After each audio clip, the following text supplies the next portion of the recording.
Tres servidores ni una cabina compartida que además sería un único punto de fallo, vas a convertir los discos que ya tienen tus servidores en un almacenamiento distribuido, replicado y tolerante a fallos. Esto es lo que usan las empresas de verdad para no depender de una sola máquina. Soy Luca de Morini Computers, vamos a montarlo. Partimos del problema real. Aquí tengo un clúster con tres nodos, pero mira el almacenamiento. Cada nodo tiene su disco local y nada es compartido. Con esto la alta disponibilidad y la migración en caliente cojean, porque si el disco de una máquina solo vive en un nodo, cuando ese nodo cae la máquina se va con él.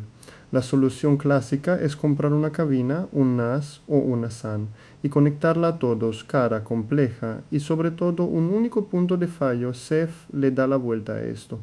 El propio clúster es el almacenamiento. Cada servidor aporta un disco y entre todos forman una piscina de datos única, replicada y compartida. A eso se le llama hiperconvergente, cómputo y almacenamiento en las mismas máquinas. La materia prima de Ceph son discos crudos. En cada uno de los tres nodos tengo un disco dedicado, entero y vacío, sin particiones ni sistema de ficheros.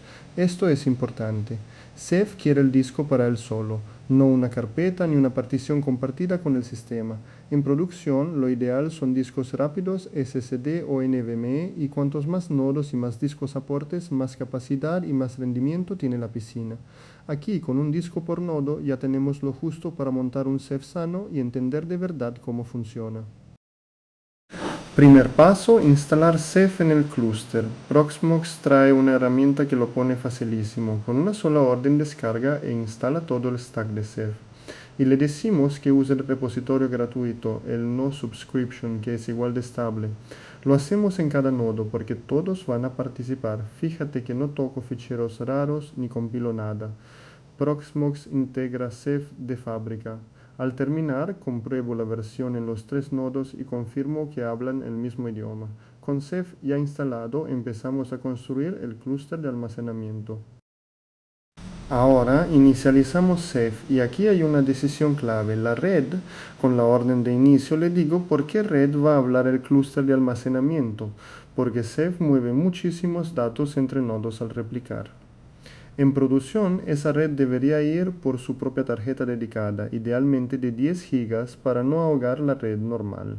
Al inicializar se crea el fichero de configuración de Ceph y fíjate que vive dentro de la carpeta compartida del clúster. Eso significa que la configuración es única y la ven los tres nodos a la vez. Una sola fuente de verdad. Toca crear los monitores, que son el cerebro de Ceph. Un monitor guarda el mapa del clúster, quién está vivo, dónde está cada dato, y se ponen de acuerdo entre ellos por quórum, igual que los nodos de un clúster Proxmox. Y aquí está la razón de fondo de todo este vídeo. Pongo un monitor en cada uno de los tres nodos. Con tres monitores, el clúster aguanta que se caiga uno y sigue teniendo mayoría para decidir. Con dos no habría quórum al perder uno, por eso el número mágico de Ceph es 3. Compruebo que los tres monitores están arriba y en quórum. Junto a los monitores van los managers. El manager es el que lleva las estadísticas, el estado de salud y la interfaz de métricas del clúster. Se trabaja en pareja, uno activo y otro en espera, listo para tomar el relevo si el primero cae. Creo un manager en un segundo nodo para tener esa red de seguridad. Con monitores y managers en marcha, el esqueleto de Ceph ya está de pie. Ahora falta lo que de verdad guarda tus datos. Y llegamos al corazón de Ceph, los OSST. Un OSST es el demonio que gestiona un disco físico y guarda los datos de verdad. La regla es simple, un disco, un OSST. Así que en cada nodo convierto su disco dedicado en un OSST con una sola orden y Proxmox se encarga de formatearlo y engancharlo a la piscina. Al terminar tengo tres OSST, uno por nodo, todos arriba y dentro del clúster. Mira el árbol, tres discos repartidos en tres máquinas sumando su capacidad en un único almacén. Si esto te está resultando útil y quieres montar todo tu OMLab o el servidor de tu empresa con esta calidad, suscríbete. En la serie lo levantamos entero, paso a paso y sin atajos. Momento de la verdad, el estado del clúster. Pido la salud de Ceph y ahí está la palabra que queremos ver, health else, OK, salud correcta. Te lo traduzco: 3 monitores en Quorum, un manager activo, 3 OSD arriba y dentro y todos los datos colocados y limpios. Esto es un clúster de almacenamiento sano distribuido en 3 máquinas, funcionando, y todavía no le hemos dado ni un solo dato de usuario. Eso viene ahora.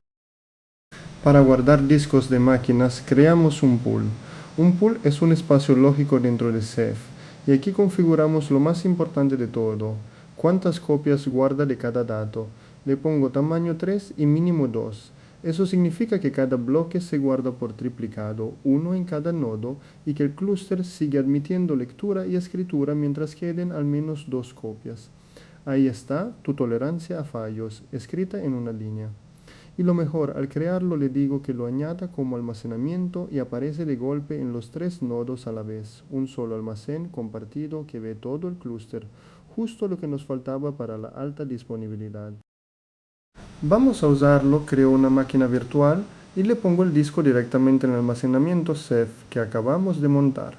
Miro su configuración y el disco ya no vive en un nodo concreto.